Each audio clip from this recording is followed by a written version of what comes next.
창세기 1장부터 요한계시록 마지막 장까지 세상을 향한 하나님의 관심은 오직 한 가지셨습니다. 그것은 죄로 심판받게 될 이 세상을 구원하시는 일이었습니다.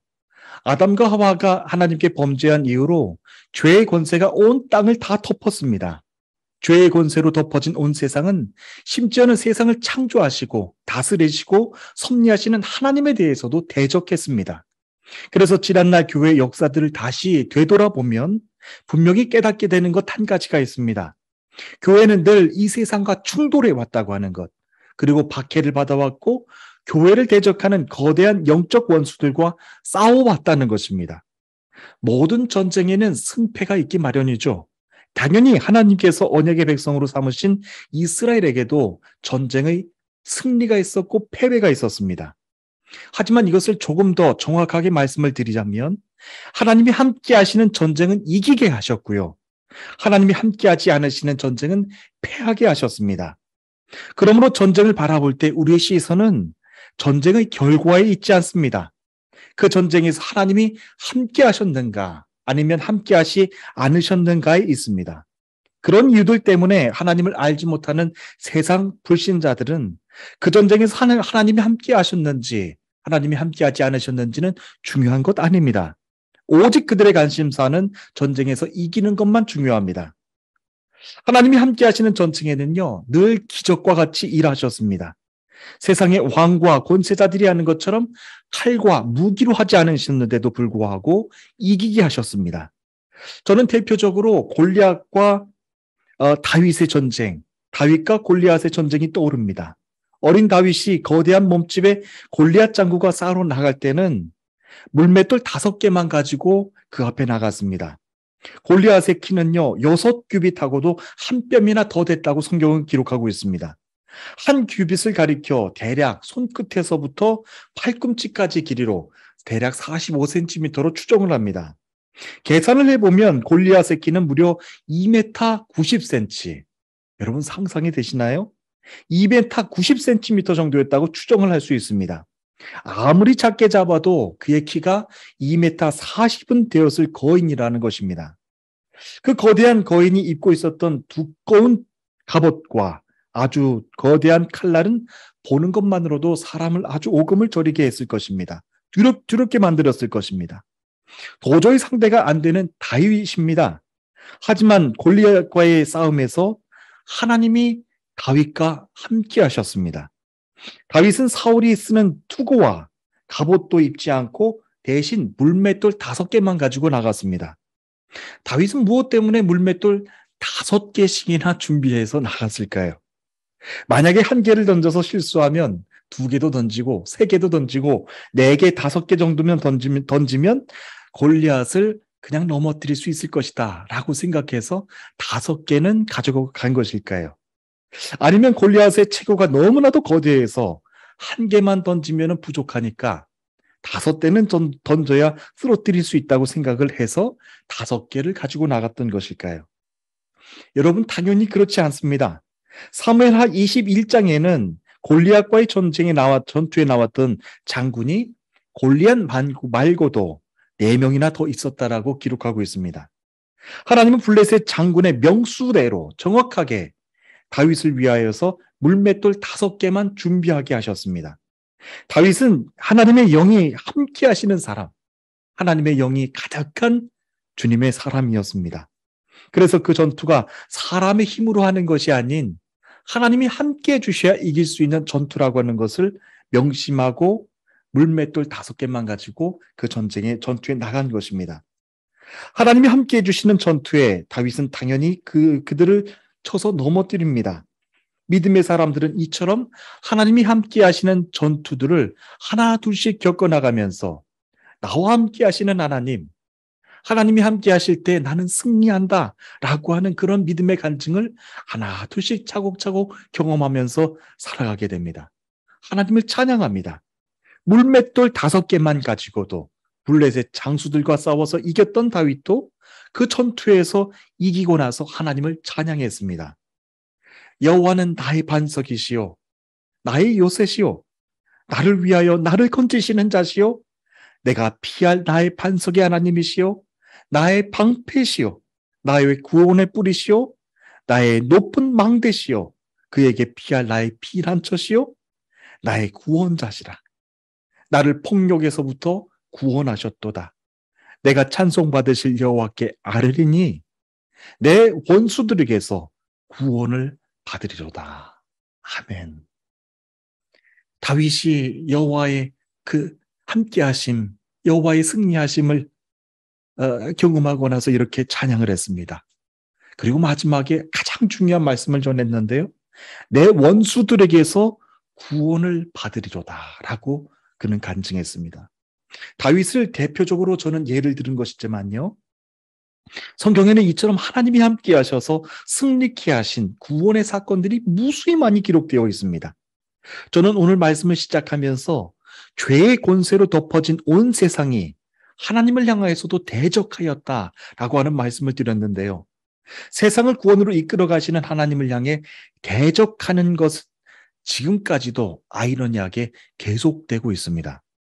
그렇다면 하나님을 향해서 대적하는 이 땅의 죄의 권세들에 대해 하나님은 무엇 때문에 그 전쟁을 계속해서 용인하고 계시는 것일까요? 저는 이 대표적인 질문 앞에 서서 해답을 구하기 위해 애굽의 10가지 재앙에 대한 말씀 속에서 그 해답을 찾아봤습니다. 하나님은 이스라엘 백성들을 노예의 땅에서 인도하여 당신을 예배하는 백성으로 삼기 원하셔서 모세를 부르셨습니다. 출애굽기 3장 12절 말씀에서 이렇게 전합니다. 하나님이 이르시되 내가 반드시 너와 함께 있으리라. 내가 그 백성을 애굽에서 인도하여 낸 후에 너희가 이 산에서 하나님을 섬기리니 이것이 내가 너를 보낸 증거니라 라고 말씀을 하셨어요. 믿음의 사람들은, 이처럼 하나님을 만난 사람들은요, 다 믿음의 증거들이 있는 거예요. 내가 당신을 세상에 보낸 증거가 분명히 있다라고 하는 것입니다. 하나님이 여러분들을 터키로 보내신 증거가 있어요. 하나님이 여러분들을 그 땅에 머물게 한 증거가 있다는 거예요. 하나님이 여러분들의 자녀를 보내시게 될 그 땅의 증거가 있다라고 하는 것입니다. 하나님은 여러분들의 삶을 그저 그냥 왔다가 그냥 가는 먼지와도 같은 인생처럼 살게 그냥 내버려 두지 않으신다라고 하는 거예요. 하나님께서 모세를 부르신 분명한 목적은 그 노예의 땅에서 이스라엘 백성들을 이끌어낸 다음 이 산에서 하나님을 섬기게 하는 것, 이 산에서 하나님을 예배하게 하는 것, 그것이 바로 모세를 부르신 하나님의 목적이었다는 것입니다. 하나님은 430년 동안이나 노예의 땅에 갇혀 있었던 이스라엘 백성들을 한 번도 잊으신 적 없습니다. 한 번도 그들을 잊어버리신 적이 없고 눈을 떼보신 적이 없습니다. 모든 민족 중에서도 내 소유가 되게 하겠고 너희가 내게 대하여 제사장 나라 거룩한 백성이 될 것이라고 하나님은 말씀하셨습니다. 그러니 이스라엘 백성들이 애굽에서 노예살이를 하면서 고통스럽다고 절규하고 있을 때에도 하나님은 그들의 고통스러워하는 절규 소리를 다 듣고 계셨어요. 한순간도 그들에게서 눈을 떼신 적이 없습니다. 하지만 온 세상을 덮고 있었던 죄의 권세, 사망의 권세, 죽음의 권세는 하나님의 백성, 하나님께서 시선을 떼지 못하고 계셨던 그 이스라엘 백성들 위에도 머물고 있었어요. 그대로 미치고 있었습니다. 그래서 하나님은 모세를 부르셔서 하나님의 소유가 되게 하며 제사장 나라가 되게 하신 이스라엘 백성들을 그 출애굽하라고 하는 그 역사적인 소명을 그에게 주셨습니다. 그때부터 모세는 애굽의 바로 왕과 싸워야 했습니다. 왜냐하면 바로 왕이 이스라엘 백성들을 애굽에서 나가라고 순순히 허락해 준 것이 아니었기 때문입니다. 여호와께서 모세를 바로에게 가라고 명령하시면서 이렇게 전하라고 메시지를 주셨습니다. 출애굽기 7장 16절 말씀입니다.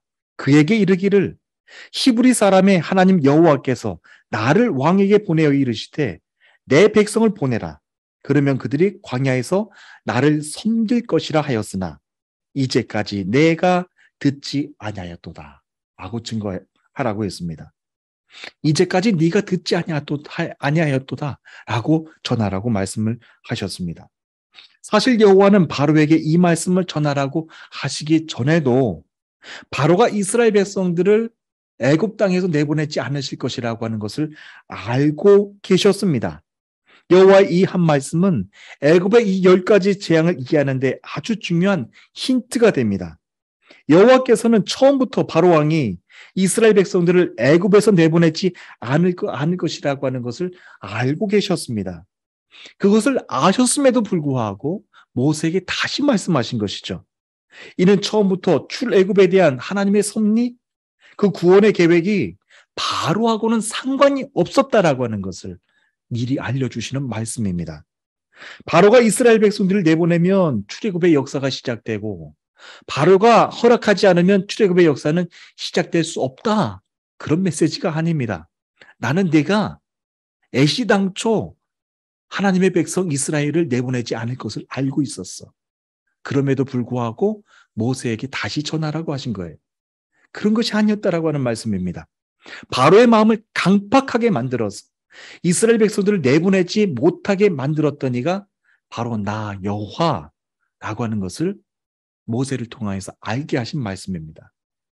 여호와께서 바로의 마음을 강팍하게 하셨던 이유도 바로 이어서 이렇게 말씀하셨는데요. 내가 바로의 마음을 완악하게 하고 내 표징과 내 이적을 애굽 땅에서 많이 행할 것이나 바로가 너희의 말을 듣지 아니할 터인즉 내가 내 손을 애굽에 뻗쳐 여러 큰 심판을 내리고 내 군대, 내 백성 이스라엘 자손을 그 땅에서 인도하여 낼 것이다 라고 말씀을 하셨습니다. 그렇게 해서 애굽의 첫 번째 재앙이 이제 시작되는 것이죠. 여호와께서 내리신 첫 번째 재앙은 나일강을 피로 물들게 하는, 피로 변하게 하는 어마어마한 재앙이었습니다. 왜냐하면 나일강은요, 지도를 보면 아시겠지만 이집트의 남쪽에서부터 북쪽으로 관통하는 이집트 사람들에게는 생명의 젖줄기 역할을 했습니다. 나일강을 중심으로 해서 땅이 아주 비옥해서요, 그 땅은 늘 풍년으로 가득했던 땅이었습니다. 남쪽에서 북쪽으로 흐르는 나일강의 유역, 그 흐름을 따라서 이집트인들은 그 교통의 그 수단으로도 그 나일강을 사용하기도 했습니다. 목적지까지 배를 타고 그냥 가만히 있기만 하면 나일강 남쪽에서부터 북쪽까지 그냥 자동적으로 가게 되는 거예요. 그러니까 이 교통수단으로도 편리한 나일강 유역이었고, 애굽 사람들에게 있어서 비옥한 땅을 제공해 주었던 나일강 유역이었는데, 그 땅에 피비린내가 나는 그 핏물로 여호와께서 변하게 하셨다라고 하는 것입니다. 나일강 물이 핏물로 변하자 여러분, 나일강 물이 썩은 내가 나기 시작을 했습니다. 물고기들이 죽기 시작하고 악취가 나서 애굽 사람들이 더 이상 나일강 물을 마시지도 못하고 거기에서 물고기도 잡지 못했습니다. 아주 놀랄 일이었지만요, 여기에서 더 눈길이 끄는 장면이 한 가지가 있습니다. 바로가 애굽에서 요술을 부리는 사람들을 총동원시켰습니다. 그래서 그들도 똑같이 행하게 하고 바로의 마음은 오히려 더 강팍해져서 모세가 전한 말을 듣지 아니하였다라고 성경은 전하고 있습니다. 참 흥미롭습니다. 여호와께서 내리신 두 번째 재앙도 그때도 그대로 따라할 수 있었습니다. 두 번째 재앙은 개구리 떼가 애굽의 온 땅을 덮는 것이었죠. 바로는 이때도 마찬가지로 바로의 마음을 완악하게 만들어서 이스라엘 백성들을 내보내는 것을 거절하게 만들었습니다. 그렇게 여호와는 세 번째, 네 번째, 다섯 번째, 아홉 번째 재앙까지 행하셨습니다. 여호와는 한 가지 한 가지 재앙을 내리실 때마다 눈에 보이지 않는 애굽의 우상들과 또 그들을 짓누르고 있던 애굽의 어둠의 권세들과 대항하여 싸우셨습니다. 그때부터 이스라엘 백성들이 보기 시작을 하는 겁니다. 아, 여호와께서 행하시는 전쟁은 사람이 행하는 것처럼 칼과 전차로 하는 것이 아니로구나. 여호와께서는 말씀으로 싸우시고 말씀으로 그들을 대항하시는구나.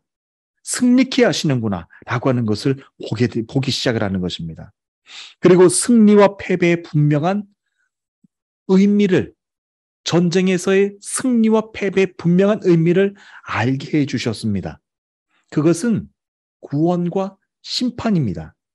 하나님의 지키심과 보호하심 안에 있었던 이스라엘 백성들은 똑같은 애굽 땅 위에 있었는데도 불구하고 그들은 그 무서운 재앙으로부터 완전한 보호를 받게 하셨습니다. 이스라엘 백성들이 다른 민족들보다 의롭거나 선하거나 신실했기 때문이 아닙니다. 구원을 받을 만한 그 어떤 우월한 조건을 가진 사람들도 아니었습니다.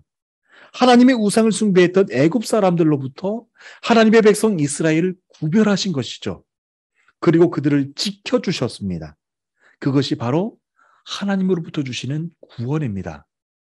그리고 오늘 저와 여러분들이 누리고 있는 구원입니다. 사랑하는 주님의 성도 여러분, 하나님의 구원은요, 우리가 잘났기 때문에, 우월하기 때문에, 문화적으로 우월하기 때문에 우리들에게 허락하여 주신 것 아니라고 하는 거예요.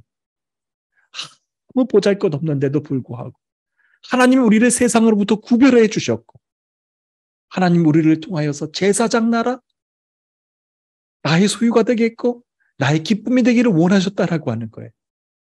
하나님의 구원은요, 전적인 하나님의 권능으로부터 임하게 된다라고 하는 것을 말씀해 주시는 거예요. 하나님이 우상을 숭배했던 애굽 사람들로부터 하나님의 백성 이스라엘 백성들을 철저하게 구별하셨습니다. 같은 땅에 있었으면서도 불구하고 말입니다. 그리고 그들을 지켜주셨죠. 그것이 하나님으로부터 주시는 구원입니다. 로마서 3장 23절, 24절 말씀입니다. 모든 사람이 죄를 범하였음에 하나님의 영광에 이르지 못하였더니 그리스도 예수 안에 있는 속량으로 말미암아 하나님의 은혜로 값없이 의롭다 하심을 얻은 자 되었느니라. 아멘. 그것이 바로 구원입니다. 이는 현대를 살아가고 있는 지금 우리들도 마찬가지입니다. 우리가 오늘도 치르고 있는 영적 전쟁에 대해 우리는 승리와 패배에 대한 분명한 정의를 내릴 수 있어야 됩니다. 만약에 분명한 정의를 내리지 못한다면 내가 지금 영적인 전쟁을 하고 있는 건 맞는 건지, 내가 지금 영적인 전쟁에서 승리한 건 맞는 건지 아닌지 구별조차 못하게 된다라고 하는 것입니다. 마귀는 우리들을 얼마나 간교하게 조롱하고 움직이고 있는지 모릅니다. 그때그때마다 하나님이 주신 말씀으로 깨어있지 못하면 세상의 축복을 받고도 그저 그것이 승리있냐, 하나님이 함께하지 않으셨는데도 불구하고 세상의 축복 가운데 그렇게 빠져 있어서 하나님의 지키심이라고 그렇게 생각하면서 살아가게 된다라고 하는 거예요. 하나님께서는 함께하지 않으셨는데, 하나님께서는 기뻐하지 않으셨는데, 하나님께서는 지켜주지 않으셨는데, 애굽의 지키심 아래서, 애굽의 지킴 아래서, 애굽의 축복이라고 생각하면서 그렇게 믿음의 사람들은 하나님의 구원과 세상의 구원을 착각하면서 살아가게 된다라고 하는 것입니다. 이스라엘 백성들의 430년 동안의 삶을 한번 되돌아보시길 원합니다. 그들은 비록 노예의 신분이었지만 대애굽 제국의 보호 아래 있었죠. 하지만 그것을 가리켜 이스라엘 백성들이 구원의 삶을 살았다라고 말씀을 하지는 않습니다. 그들이 영적 전쟁에서 승리했다라고도 말씀하지 않습니다. 이 세상 심판과 구원은 애굽이 내릴 수 있는 것 아니에요. 이 세상 구원과 심판은 오직 하나님만 내리실 수 있는 것이기 때문에 그렇습니다.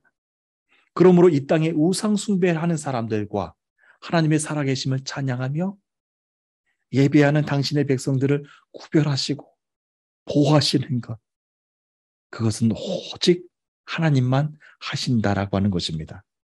그러므로 영적 전쟁에서 승리하고 패배를 정의하는 것도 애굽이 내리는 것 아닙니다.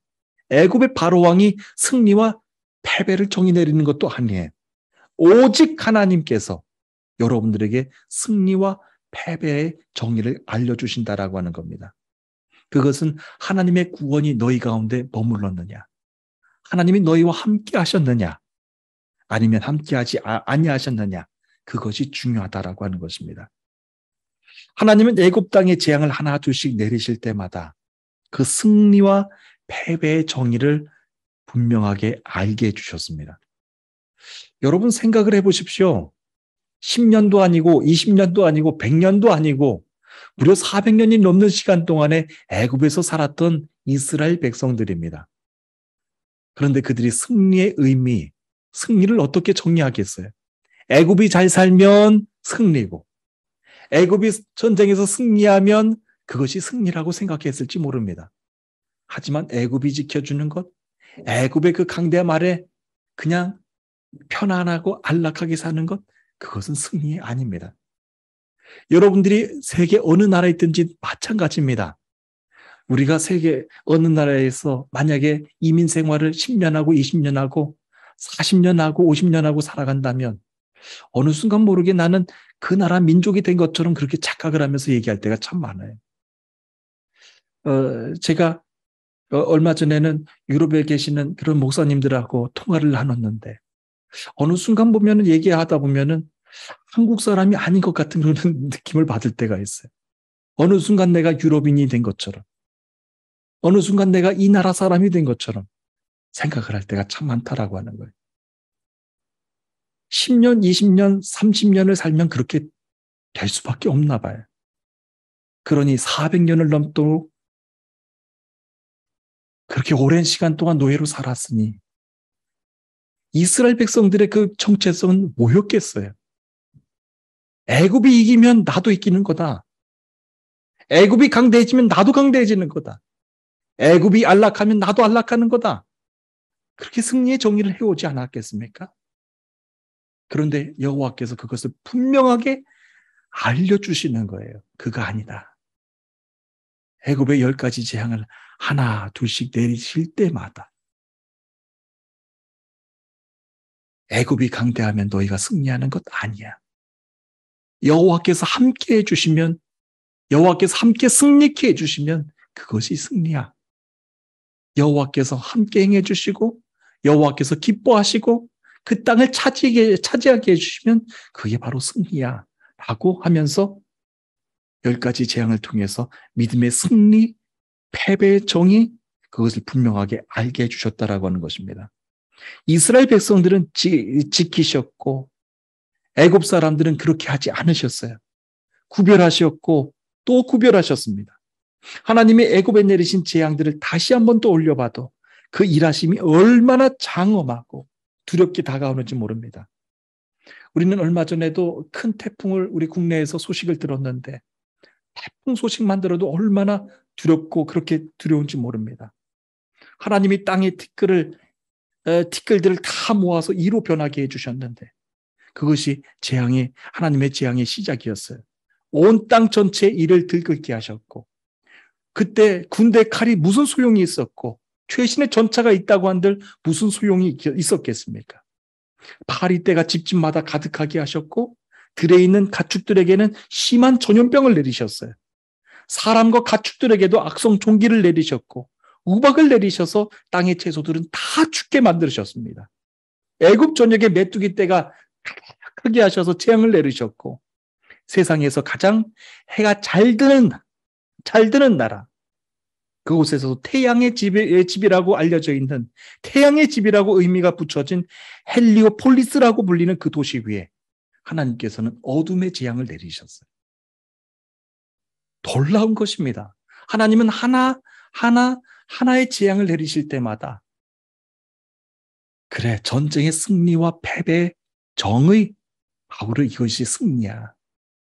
여호와께서 함께 하셔서 싸워주셔서 이기게 해주시는 것, 이게 승리란다 라고 하면서 이스라엘 백성들에게 하나 둘씩 분명한 정의를 깨닫게 해주셨다라고 하는 거예요. 그런데 놀라운 것이 있습니다. 9번째 재앙까지 오면서요, 애굽의 바로왕은 9번째 재앙까지에서도 하나님 앞에 순복하지 않았다라고 하는 것입니다. 하나님을 대항하고 있는 죄의 권세가 얼마나도 큰가를 바로의 모습을 통해서 우리는 보게 하십니다. 로마서 5장 12절 말씀입니다. 이러므로 한 사람으로 말미암아 죄가 세상에 들어오고 죄로 말미암아 사망이 왔나니 이와 같이 모든 사람이 죄를 지었으므로 사망이 모든 사람에게 이르렀느니라 라고 전하고 있습니다. 애굽에 내린 9번째 재앙까지도 여호와 앞에 순복하지 않았던 바로의 태도를 보면서 그를 짓누르고 있었던, 그를 점령하고 있었던 어둠의 권세, 사망 권세에 대해서 우리는 눈을 떠서 보게 되는 것입니다. 하나님의 능력과 권능이 바로와 함께 대항하여서 계속해서 대적하며 하나님은 싸우셨다라고 하는 것입니다.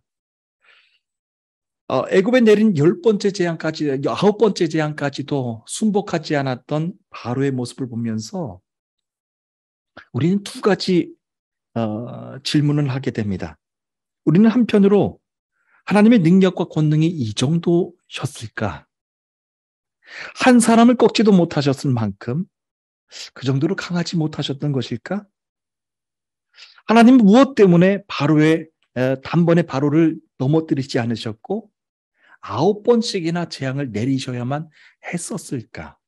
라고 하면서 하나님의 그 능력에 대해, 하나님의 그 권능에 대해 조금 의문을 갖게 되지 않을 수가 없습니다. 이런 의문들을 갖게 되는 것입니다. 하나님이 무능력하기 때문이셨을까? 여러분, 이 질문 앞에서는요, 절대로 그렇지 않다입니다. 이 세상을 구원으로 이끌어 가시는 하나님을 모르는 이 땅의 사람들은 출애굽의 9번째 재앙까지 보면서 충분히 그렇게 생각할 수도 있었을 것입니다. 에이, 하나님도 별것 아니네. 9번째 재앙까지 내리셨는데 애굽 왕이 순복하지 않고 그대로 있는 모습을 보면서 하나님의 그 능력 앞에서 다시 한번 손가락질을 했을지 모릅니다. 하지만 10번째 재앙까지 가고 나서야 애굽의 바로 왕과 세상 모든 사람들이 놀라기 시작을 합니다. 10번째 재앙까지 갔어야 하나님을 향한 영적인 눈이 띄어져서 두려워 사람들은 벌벌 떨기 시작을 했습니다. 하나님의 애굽 땅에 내리신 10번째 재앙은요, 애굽의 모든 장자들과 짐승의 모든 초태생들까지도 다 죽이시는 재앙이었습니다.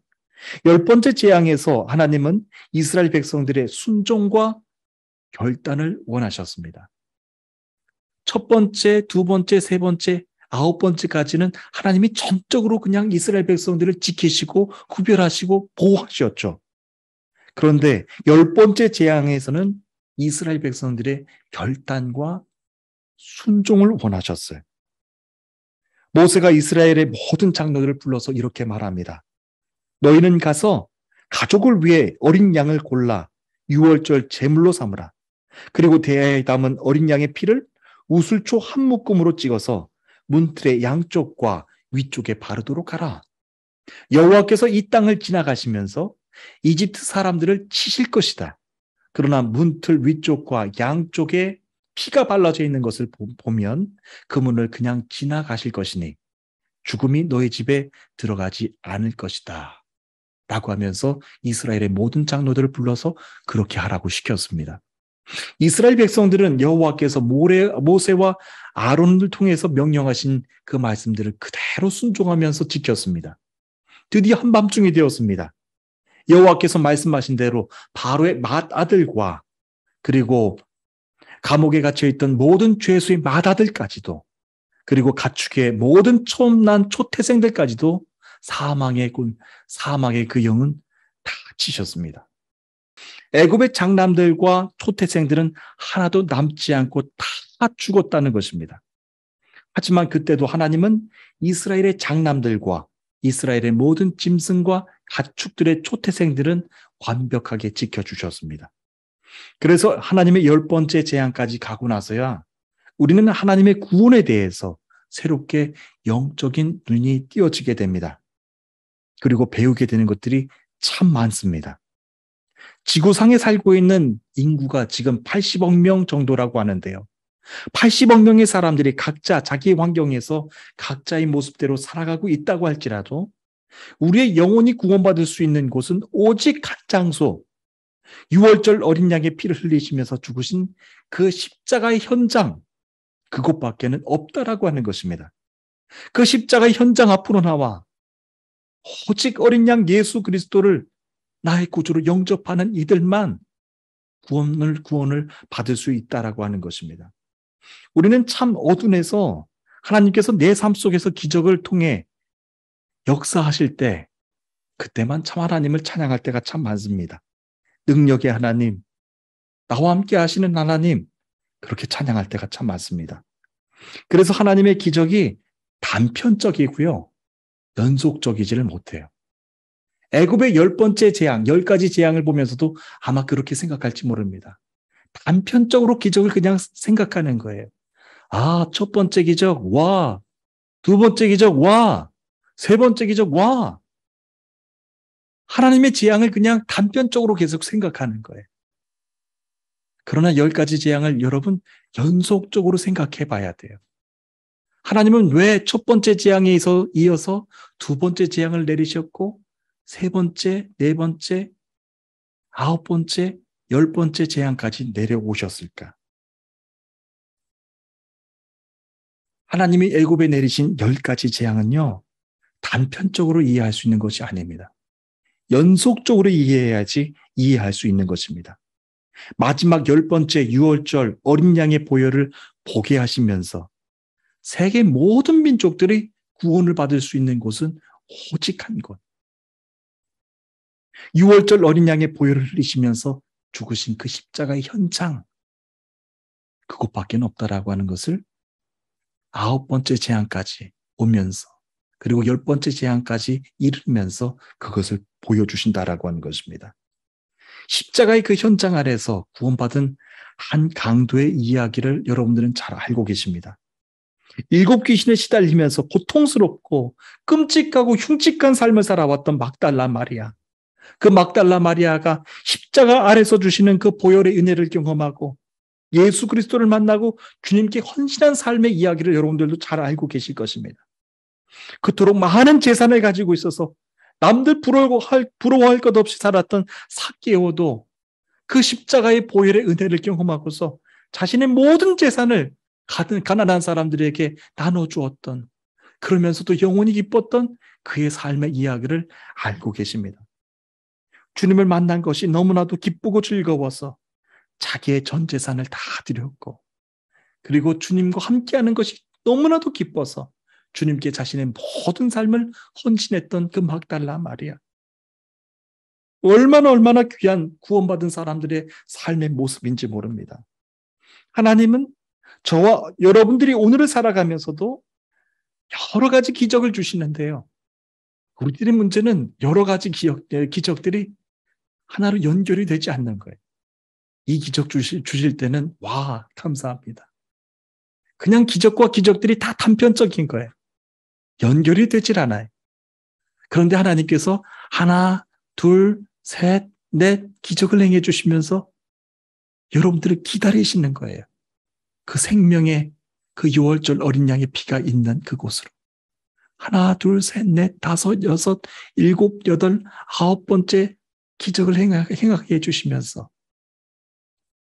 사랑하는 내 딸아, 사랑하는 내 아들아, 마지막 10번째 재앙까지 너희가 순종하여 왔구나.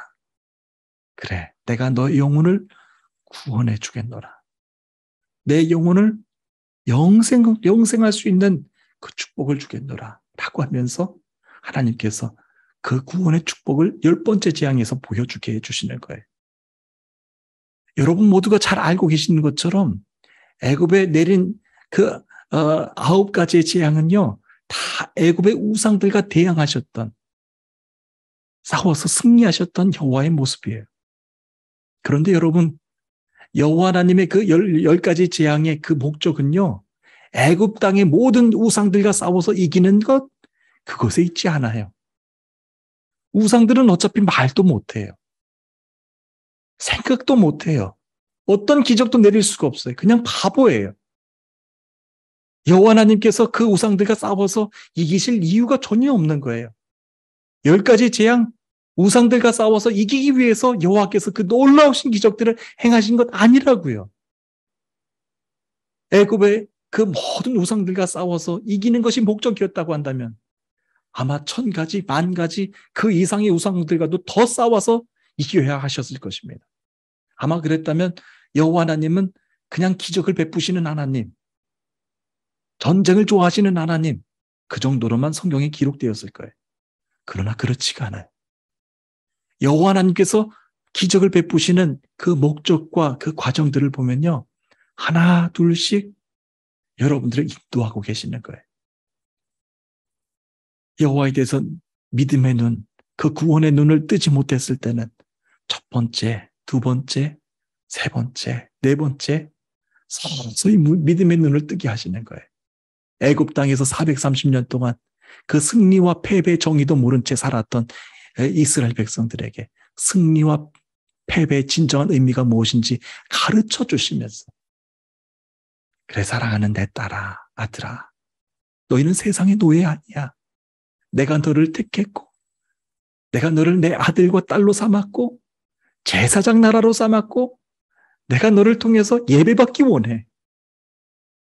너는 나의 귀한 믿음의 백성이다 라고 하면서 10번째 재앙까지 내리시면서 완전하게 애굽과 이스라엘 백성들을 구별하시잖아요.